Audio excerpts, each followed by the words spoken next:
नमस्कार, storm of RPG channel में आपका स्वागत है। आज हम सुनेंगे 14वां अध्याय।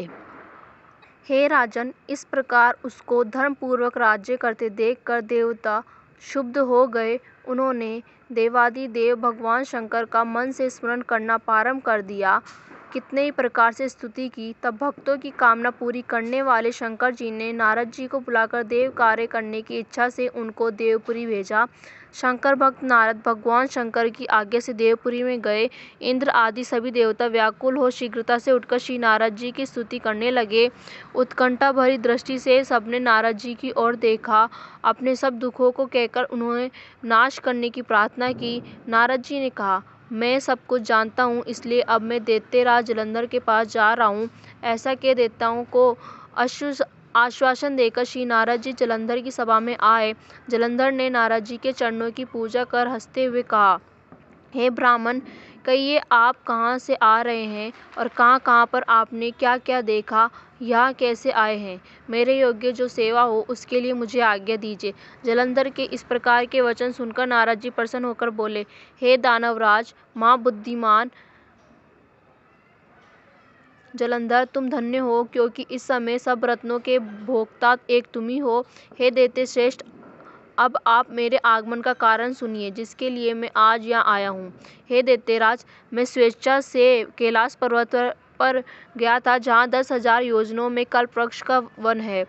वहाँ पर मैंने सैकड़ों कामधेनुओं को घूमते हुए देखा तथा ये भी देखा कि वह वन चिंतामणि से प्रकाशित परम दिव्य, अद्भुत और सब सर्वमय है। मैंने वहाँ पार्वती के स्थित शंकर जी को भी देखा, जो सर्व सुंदर गौरवन त्रिनेत्र और मस्तक पर चंद्रमा धारण किए हुए हैं।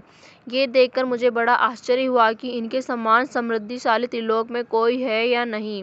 हे दैत्येंद्र, उसी समय मुझे तुम्हारी भी समृद्धि का स्मरण हो आया और देखने की इच्छा से तुम्हारे पास आया हूँ। यह सुन जलंधर को बड़ा हर्ष हुआ। उसने नारद जी को अपनी सब समृद्धि दिखला दी। उसे देखकर देवताओं का कार्य करने में इच्छुक से प्रेरित नारद ने जलंधर की बड़ी प्रशंसा की और कहा, निश्चय ही तुम त्रिलोकपति होने के योग्य थे। तुम्हारे लिए ऐसा होना कोई विचित्र बात नहीं है।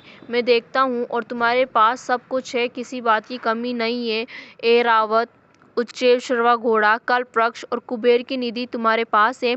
मणियों और रत्नों के ढेर भी तुम्हारे पास लगे हुए हैं। ब्रह्मा जी का हंस युक्त विमान भी तुम्हारे पास है और दूत लोक, पाताल, भूलोक, पाताल और पृथ्वी पर जितने भी रत्न आदि हैं, वह सब तुम्हारे ही तो हैं।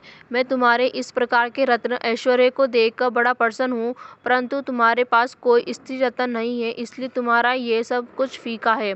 तुम कोई स्त्री रत्न ग्रहण करो। नारद जी के इस प्रकार के वचन सुनकर दैत्य काम से व्याकुल हो गया।